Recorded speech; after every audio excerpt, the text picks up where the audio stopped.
क्या है आध्यात्म? दर्शन, चिंतन धारा, विद्या या संस्कृति की परंपरागत विरासत।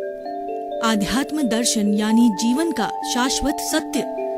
मानव जीवन से जुड़े शाश्वत सत्यों को जानिए और समझिए उपासक डॉक्टर सोहन राज तातेड़ से हमारे खास कार्यक्रम आत्मविज्ञान में। आत्मविज्ञान यानी सही दृष्टि, सही सोच। भाई और बहनों, मातृशक्ति को नमन। स्टूडियो में आपका हार्दिक स्वागत है, अभिनंदन है, सत्कार है। आत्मविज्ञान, साइंस ऑफ द सोल एक ऐसा कार्यक्रम है जो आपकी बुद्धि को अच्छा बनाता है, आपके विचारों को अच्छा बनाता है। आपके भीतर जितने भी नेगेटिव थॉट्स है, जितने भी नकारात्मक सोच है, उसको तिरोहित करके उसकी जगह सकारात्मक सोच को इंसर्ट करता है। यानी ये अच्छाई को देने वाला तंत्र है, क्योंकि इसके भीतर जो है सेंटर में जो विराजमान है वो शुद्ध आत्मा भगवान है, वो ईश्वर है और वो आप हो। आप अनंत ज्ञान वाले हो, अनंत दर्शन वाले हो, अनंत शक्ति वाले हो, अनंत सुख के धाम हो। भीतर प्रभु बैठा, उससे सब कुछ मांगिए, उससे जो है आशीर्वाद लीजिए, जीवन को अच्छा बनाइए। ये सारा कार्य हम अलग अलग एपिसोड्स के माध्यम से करते हैं। तो आज का हमारा बहुत सुंदर एपिसोड है, वह है अवधि ज्ञान, मन परव ज्ञान। भाई और बहनों, मैंने जैसा कि पहले बताया कि कुल 5 तरह के ज्ञान होते हैं। ज्ञान भी एक तो हमारे बाह्य जगत पर काम करता है और एक ज्ञान हमारे भीतरी जगत पर काम करता है। भीतरी जगत में काम करने वाला ज्ञान है वो प्रभु की शक्ति से ओतप्रोत रहता है, वो प्रभु के दर्शन करने का ज्ञान है, वो सेल्फ रियलाइजेशन का है, वो इंट्रोस्पेक्शन का है, वो स्व निरीक्षण का है, स्व परीक्षण का है, स्वयं को पहचान करने का ज्ञान होता है। और बाह्य जितना भी ज्ञान होता है, हमारे बाह्य जगत है, हम मन वचन काया से जितना भी कार्य करते हैं वो सारा बाह्य जगत से होता है। समाज बनता है, हमारा परिवार होता है, लोगों से इंटरेक्शन होता है, हम लोगों से जुड़े रहते हैं, समाज से जुड़े रहते हैं, वो हमारा सारा ज्ञान है, बाह्य ज्ञान होता है। तो अब बात कर रहा था मैं अवधि ज्ञान और मन प्रयोग ज्ञान। 5 ज्ञान में मति श्रुत, ये तो मति ज्ञान होता है, वो हमारी बुद्धि और इंद्रियों के माध्यम से होता है, मन के माध्यम से होता है। और शुद्ध ज्ञान है कि जो हम ज्ञान मति पूर्वक करते हैं और अपने भीतर जो हमने भीतर के अंदर वो रिटेंशन करते हैं, उसको जो धारणा कहलाता है। और वो ज्ञान जब हम दूसरों को बांटते हैं, स्वाध्याय करके हम दूसरों को बांटते हैं, तो सारा शुद्ध ज्ञान हो जाता है। और जितने भी ये माध्यम हमारे उपदेश के माध्यम है, या टीवी पे सत्संग आती है, या आचार्य लोग आते हैं हमको प्रवचन देते हैं, कोई अच्छी बात बताते हैं, टीचर जो है वो अपने गुरुकुल प्रणाली में टीचर जो है अच्छा ज्ञान है, सद्ज्ञान जो है अपने विद्यार्थियों को देता है, वो सारा जो है शुद्ध ज्ञान कहलाता है। और उसके बाद के अंदर कुज्ञान भी होता है, वह भी उसका उल्टा रूप है कि जो कोई अपराधी व्यक्ति जो कार्य करता है या उसको अपराध कराने वाला है, जो को उसका अपराधी गुरु है, वो भी जिसकी कुसंगत है, कुसंगत से आने वाला वह सारा ज्ञान है। इसीलिए भौतिक ज्ञान, आध्यात्मिक ज्ञान, भौतिक अज्ञान और आध्यात्मिक अज्ञान। आध्यात्मिक अज्ञान तो वैसे होता ही नहीं है, फिर भी मान लो कि आध्यात्मिक अज्ञान क्या होता है कि आत्मा में विश्वास न करना, ईश्वर में विश्वास न करना, पुनर्जन्म में विश्वास नहीं करना, और जो है अपने स्वार्थ की चेतना में रहना, और वो सारा अज्ञान कहलाता है। लोगों को दुख देना, वो सारा जो है आध्यात्मिक अज्ञान कहलाता है। तो भाई और बहनों, आज हम 2 तरह के ज्ञान की चर्चा करेंगे, वो है हमारा अवधि ज्ञान और मन प्रयोग ज्ञान। और ये दोनों ज्ञान है पुद्गलों पर कार्य करते हैं। मति और शुद्ध भी पुद्गल पर कार्य करता है, और अवधि ज्ञान और मन प्रयोग ज्ञान पुद्गलों के ऊपर, जड़ के ऊपर, मैटर के ऊपर कार्य करते हैं। उनको डिटेक्ट करना, उनको जान करने का कार्य करते हैं। लेकिन केवल ज्ञान एक ऐसा है जो कि जो जड़ और चेतन दोनों पे काम करता है। यानी जितने भी पौद्गलिक रूप की चीजें हैं और भूत भविष्य वर्तमान जड़ और चेतन की हर अवस्था को जो है केवल ज्ञानी देखता है, और साथ साथ के अंदर वह जो है चेतन का भी काम करता है। यानी उसके भीतर जो भाव पक्ष है, किसी भी आत्मा के भीतर जो भाव पक्ष है, और उसको देखने का कार्य केवल ज्ञानी ही सर्व कर सकता है। बाकी जो मति शुद्ध और अवधि मन प्रयोग ज्ञानी ये नहीं कर सकते, तो प्योरली जड़ का ही काम कर सकते। जितना भाव पक्ष है और उसकी शुद्धिकरण की बात होती है, वो चेतना से जुड़ी हुई, क्योंकि भाव है चेतना की शक्ति है। उसको हम एक चित्त का रूप दे सकते हैं। ये हमारे जो आत्मा को अनंत चित्तों वाला कह सकते हैं। ये अनंत जो शक्ति का भंडार है, तो ये सारी शक्ति जो है सारे चित्त है, और सबको चेतना देने वाला जो हमारी जो चेतना होती है, वह जो कॉन्शियसनेस की चेतना होती है, वो सब चेतना देने वाला काम जो है वो हमारी केवल एक आत्मा करती है। तो भाई और बहनों, हम बात कर रहे थे अवधि ज्ञान की।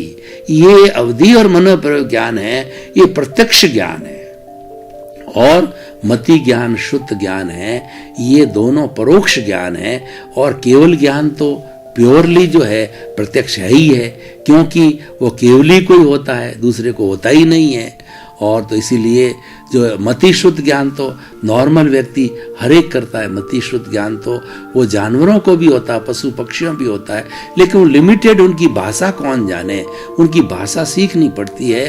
भगवान ऋषभ ने जो है पशु पक्षियों की भाषा को जो है वो उनके पुत्र जो है वो बाहुबली को उसकी पूरी ट्रेनिंग दी थी। बाहुबली जानते थे कि वो पशुओं और पक्षियों की उसकी भाषा जो कि बहुत उसकी स्मॉल वोकेबुलरी होता है, उनका शब्दकोश बहुत कम होता है, वो मिनिमम शब्दों के अंदर बात करते हैं, क्यों उनका ज्ञान इतना विकसित नहीं होता है। उसके लिए ज्ञान के वो भी करते हैं, तो वो भी सारा अवधि ज्ञान है, यानी उनके भीतर भी विचार चलते हैं।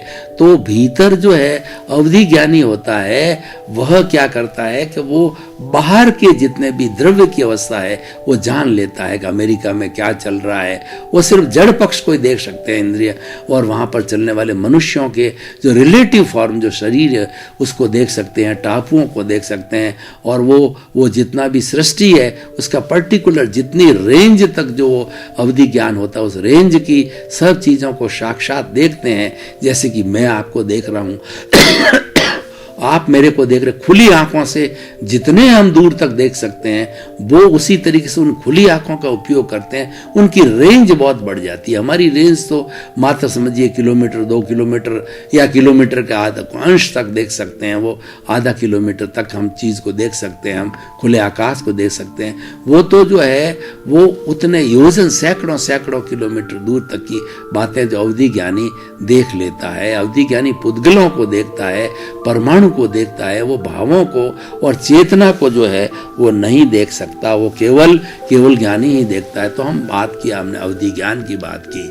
ये जो है आत्मा की शुद्धि से जुड़ा हुआ है, और सीधा आत्मा से होने कारण में ये प्रत्यक्ष ज्ञान कहलाता है। अब मैं जो है वो दूसरा मति ज्ञान होता है, शुद्ध ज्ञान होता है, वो परोक्ष ज्ञान होता है, वो इंद्रियों की सहायता से होता है, मन बुद्धि चित्त की सहायता से होता है, इसीलिए वो परोक्ष है। उसमें दूसरे का सहयोग लेना पड़ता है, इसके अंदर किसी साधनों की कोई जरूरत नहीं होती है, वो मन बुद्धि चित्त अहंकार की कोई जरूरत नहीं होती है। अब देखिए ये तो सारा हो गया हमारा जो अवधि ज्ञान। अब मनोप्रयोग ज्ञान क्या होता है कि मनोप्रयोग ज्ञानी जो होता है वह दूसरे के भीतर जो विचार चल रहे हैं, विचार जड़ है, वो भी चेतन तत्व को नहीं पकड़ सकता।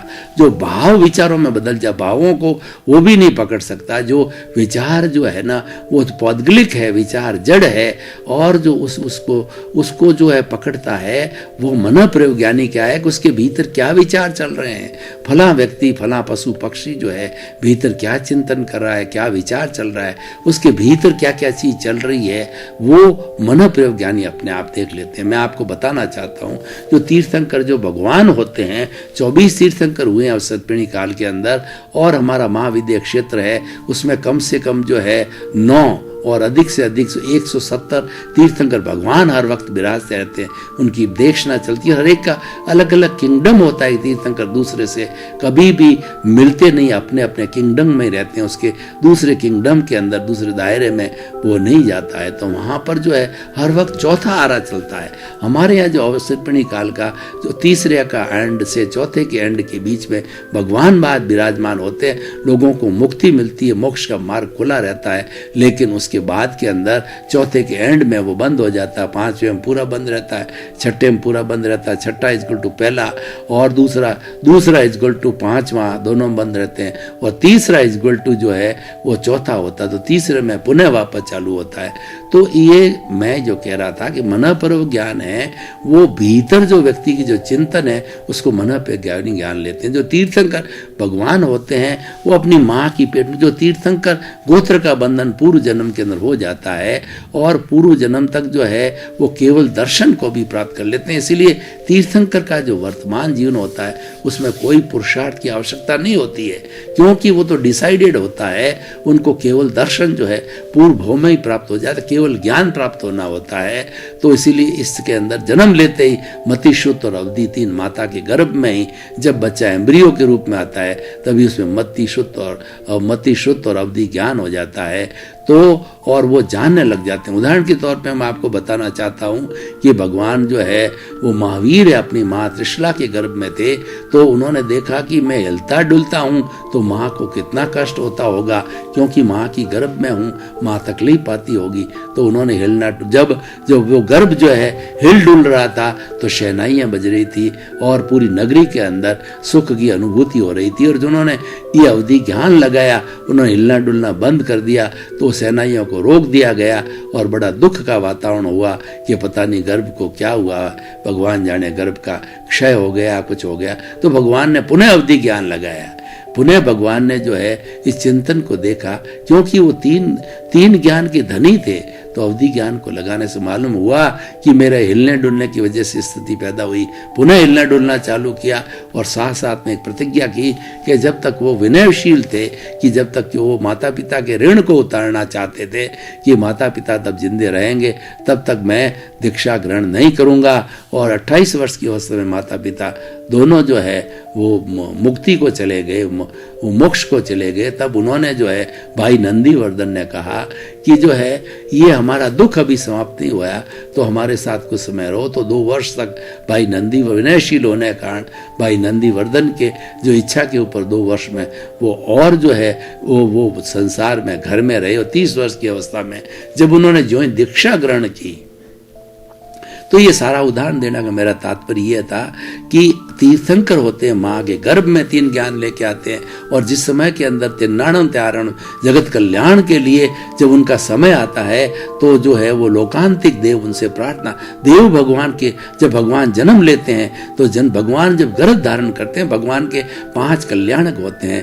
पहला जो होता है गर्भ धारण का कल्याणक होता है, दूसरा जन्म का कल्याणक होता है, और तीसरा होता है दीक्षा का कल्याणक होता है, और चौथा होता है केवल ज्ञान का कल्याणक होता है, और 5वां कल्याण भगवान की मुक्ति का मोक्ष कल्याणक होता है। उसमें हर वक्त देवता हाजिर रहते हैं, उनकी ड्यूटी होती है। जैसे कि हमारे यहाँ पे कोई भी प्रधानमंत्री या राष्ट्रपति या कोई भी मंत्री आता है तो सबकी ड्यूटी होती है, विभागों की, पुलिस की वगैरह की, वो ड्यूटी, उनका प्रोटोकॉल होता है। प्रोटोकॉल पे उनके अनुसार जो नियम बने हुए हैं उनको ड्यूटी पे हाजिर रहना पड़ता है। तो देवता 64 के 64 इंद्र जो है वो ड्यूटी पर तैनात रहते हैं 5 कल्याण के, और वो सबसे पहले अदृश्य रूप से वो मनाते हैं, क्योंकि वो हमारे मनुष्य लोक में नहीं आते, हमको पता नहीं होता है, लेकिन अदृश्य रूप में वो सारा ये 5 ही कल्याण करते हैं। तो मैं बात कर रहा था कि जब भगवान जो दीक्षा लेते हैं, लोकांतिक देव आकर के प्रार्थना करते हैं कि आपके अब धर्म जागरण का समय आ गया है, दीक्षा का समय आ गया है, अब आप धर्म जागरण चालू करो, लोगों को जो है वो उपदेश के लिए चालू करो, आप दीक्षा ग्रहण करो। तब वो दीक्षा ग्रहण करते हैं, तो दीक्षा ग्रहण करते ही उसी क्षण उन्हें चौथा मन पर ज्ञान हो जाता है। तो दीक्षा ग्रहण करते ही वो जो उनके जो अनुयायी होती हैं, शावक होते हैं, उनके भीतर क्या चल रहा है, उनके भावों को, जो उनके जो है वो जितने भी जो कहना चाहिए जितने भी जो विचार होते हैं, उन विचारों की स्टडी कर लेते हैं, पढ़ लेते हैं। इन लोगों के मन के जो विचारों को पढ़ लेते हैं, और वो मनोपर्व ज्ञानी भी वो पौद्गलिक पार्ट को जो है वो रीडिंग कर सकते हैं, पकड़ सकते हैं। और जो भाव होता है अपौद्गलिक होता है, जो अमूर्त भाव होते हैं, जो कि चेतना से जुड़े हुए, तो वो भी चेतन तत्व को नहीं पहचान सकते हैं। और उसके बाद के अंदर ये सारा जो मनोपर्व ज्ञान कहलाता है। अब मैं आता हूँ भानु भास्कर पूर्ण उदय का जो होता है वो केवल ज्ञान होता है। तो जो केवल ज्ञानी होता है वो एक पूरा सूर्य जो है वो तपता हुआ सूर्य का उदय होता है, यानी वो ऐसा ज्ञान होता है, एब्सोल्यूट ट्रुथ उनको मालूम हो जाता है। और वही केवल ज्ञानी संसार के अंदर एक ऐसा महान महात्मा है, वही जो है कह सकता है कि this is truth, this is right. उसके अतिरिक्त इस संसार में सृष्टि के अंदर कोई भी व्यक्ति जो है वह संकल्प पूर्वक यह नहीं कह सकता कि यह ही सही है। वो ही शब्द का उपयोग नहीं कर सकता है। यह भी सही हो सकता है, गलत भी हो सकता है। वो सापेक्ष बात कर सकता है, और निरपेक्ष बात का जो पावर है वो सिर्फ एब्सोल्यूट नॉलेज के अंदर ही है। वो केवल ज्ञान के अंदर मात्र ज्ञान होता है। यानी केवल ज्ञान कब होता है कि उसमें राग द्वेष समाप्त हो जाता है। ये मात्र शब्द क्या है कि राग द्वेष रहित होना, यानी उसमें बिल्कुल राग द्वेष की अवस्था नहीं होती, क्षीण मोह होता है। तो एक क्षीण मोह की अवस्था जो है होने के बाद के अंदर 12वां गुण स्थान जब आता है वो क्षीण मोह गुण स्थान होता है। और 30वां गुण होता है वो सहयोगी केवली, यानी उसके मन वचन काया अभी मौजूद है लेकिन वह केवली बन गया, वो भगवान बन गया। वह जो हम जो ईश्वर की बात कहते हैं वो सशरीरी ईश्वर हो गया। और वो जितनी समोषण में अपनी बात करता है वो प्योरली लोक कल्याण की बात करता है। वो राग द्वेष रहित हो, क्योंकि राग द्वेष उसके समाप्त हो गया। इसीलिए मैं बार बार भाइयों और बहनों कहता हूँ कि जो हमारे शरीर और आत्मा के बीच में जो वेल्डिंग है वह ज्ञान है, और यह ज्ञान है सारा राग द्वेष है।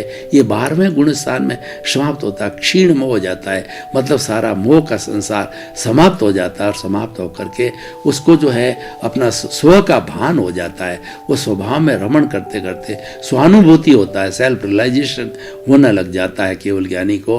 और स्वानुभूति उसके जो है सेल्फ रियलाइजेशन के माध्यम से ही वो ज्ञान की बातें करते रहते हैं। तो भाई और बहनों, ये सारा जो केवल ज्ञान का है, केवल ज्ञान को प्राप्त करने के लिए हमें कंडीशन है, न तो किसी धर्म से जुड़ा हुआ है, न जो है किसी लिंग से है, न किसी व्यक्ति से है, न किसी संप्रदाय से है, न किसी भाषा से जुड़ा हुआ है।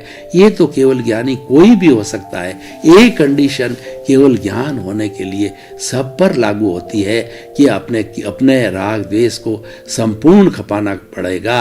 ये राग द्वेष परमाणु है, तो ये राग द्वेष का एक भी परमाणु अगर आत्मा के साथ में रहता और झरण नहीं होता है तब तक उसको केवल दर्शन, केवल ज्ञान नहीं होता है।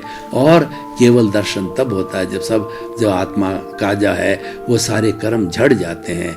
और कर्म झड़ने के बाद में केवल ज्ञान होने के बाद में शरीर रहता है, उतने जो हमारी जो घाती कर्म है वो कौन से ज्ञानावर्णीय, दर्शनावर्णीय और मोहनीय और अंतराय, चारों कर्म टूट जाते हैं। अंतराय सबसे लास्ट में टूटती है। अंतराय तो खाली एक जो रूपक रूप में रहती है कि ये जो मुख्य 3 कर्म होते हैं वो ज्ञानावर्णीय कर्म, दर्शनावर्णीय कर्म और मोहनीय कर्म। ज्ञानावर्णीय कर्म है हमारे जो ज्ञान होता है वो अवधि दर्शन और केवल ज्ञान के ऊपर, केवल दर्शन के ऊपर, केवल ज्ञान के ऊपर ये पर्दा डालते हैं। ज्ञानावर्णीय और दर्शनावर्णीय वो केवल दर्शन और केवल ज्ञान पर पर्दा डाले होते हैं। जब हम सफाई करते हैं, घात करनी रोक देते हैं। और तीसरा होता है वो ज्ञानावर्णीय कर्म, दर्शनावर्णीय कर्म और मोहनीय कर्म जो है ये एक जो है शराबी की तरह होता है। और ये मोह का ही सारा संसार है।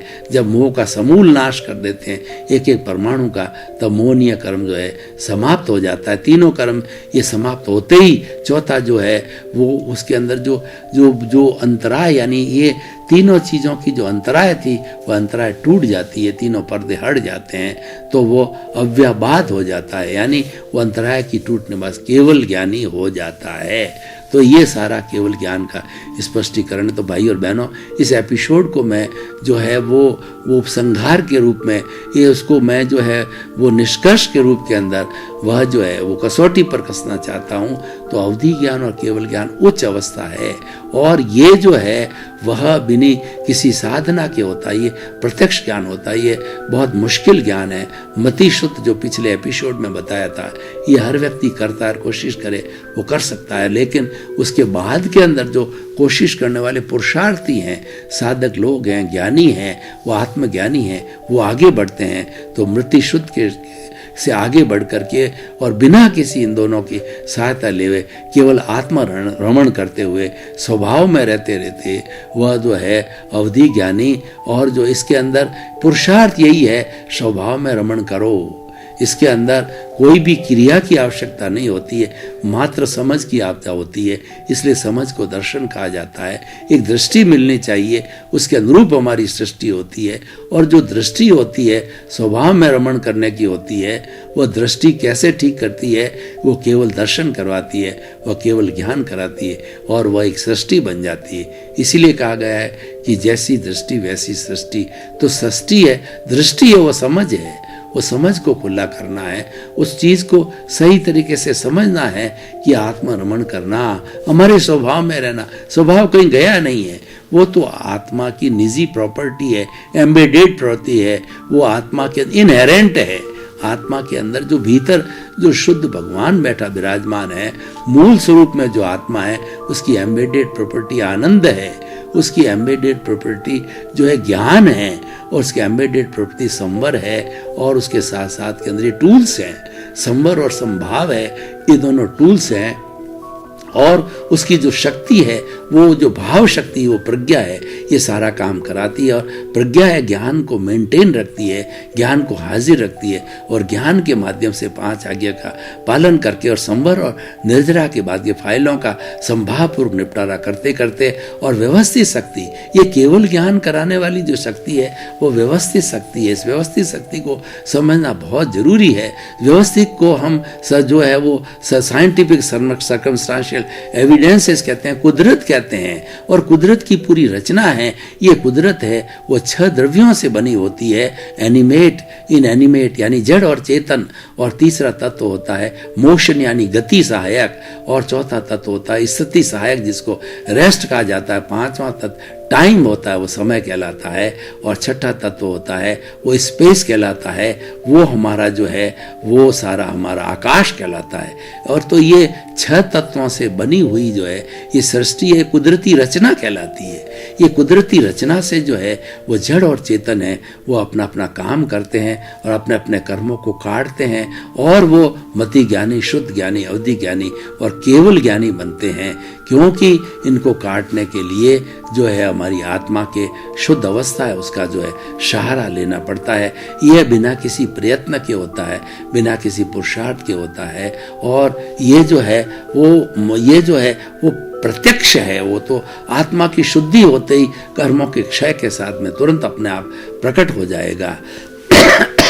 तो भाई और बहनों, ये सारा जो मैंने बात किया ये पूरा एकेडमिक एपिसोड है कि हमें समझना है कि ये क्या है, अवधि ज्ञान क्या है और मनःप्रव ज्ञान क्या है। इसको हम समझेंगे तो हमारी प्योरिटी बन जाएगी, और प्योरिटी को करने के लिए हमारी नेगेटिविटी को समाप्त करना है। जितनी जितनी नेगेटिविटी खत्म होगी उसकी उतनी उतनी हमें प्योरिटी बनेगी, और जितनी जितनी प्योरिटी बढ़ेगी त्यों त्यों हमें ये जो है हमारा अवधि ज्ञान और मनोप्रयोग ज्ञान, और अगला जो ज्ञान हमारा केवल ज्ञान जिसकी हम अगले एपिसोड में जो है सारी व्यवस्था करेंगे, वो बात करेंगे। तो ये सारा जो है हमारा अवधि ज्ञान और मनोप्रयोग ज्ञान है, अपने आप स्वतः खुला हो जाता है। इसमें मात्र जो है हमें राइट विजन की आवश्यकता होती है, हमें सम्यक दर्शन प्राप्त होना चाहिए, और हमारा पुरुषार्थ सही दिशा में चलना चाहिए। ये जितना भी पुरुषार्थ है ये प्रतिष्ठित आत्मा से जुड़े, ये प्रशस्त पुरुषार्थ है। ये जो प्रज्ञा का जगत है, देखिए 2 छोर है हमारी प्रतिष्ठित आत्मा में। एक छोर प्रज्ञा क्या है और दूसरा अज्ञा का है। अज्ञा का जो है वो चार्जिंग पॉइंट में चला जाता है कि वो चार्ज अच्छे जैसे कॉजेस डालते हैं वैसे वैसे चार्जेस होते रहते हैं अगले जन्म के लिए, और अगले जन्म में यही कॉज बनाए हुए वो द्रव्य पक्ष बन के, द्रव्य कर्म बन करके जो है वो वापस जो है डिस्चार्ज के अंदर चलता रहता है। लेकिन जो प्रज्ञा का भाग होता है वह पुरुषार्थ का भाग होता है, और वह पुरुषार्थ ये प्रतिष्ठित आत्मा करती है, क्योंकि मूल आत्मा तो अपने मूल स्वभाव ज्ञाता दृष्टा भाव में रहती है। उस ज्ञाता दृष्टा भाव को हासिल करने के लिए, वो अभ्यास करने के लिए प्रज्ञा की आवश्यकता होती है, और ये प्रज्ञा जो करती है वह जो है हमारी प्रतिष्ठित आत्मा का एक जो प्रशस्त भाग है उसके द्वारा चिंतन करती है। भाई और बहनों, आपका बहुत बहुत धन्यवाद। आप आत्मविज्ञान कार्यक्रम देखते रहिए। आत्मविज्ञान कार्यक्रम वो ज्ञान की अनंत श्रृंखला देता है। इतना गहरा ज्ञान दिया जाता है, इतना रिच ज्ञान दिया जाता है, क्योंकि आपको मोक्ष के दरवाजे खोलने के लिए आपको रिच ज्ञान की आवश्यकता होती है। आपका अज्ञान रूपी वेल्डिंग को काटना होता है। अज्ञान रूपी वेल्डिंग को काटने के लिए सम्यक दर्शन चाहिए, सम्यक ज्ञान चाहिए, सम्यक चारित्र चाहिए।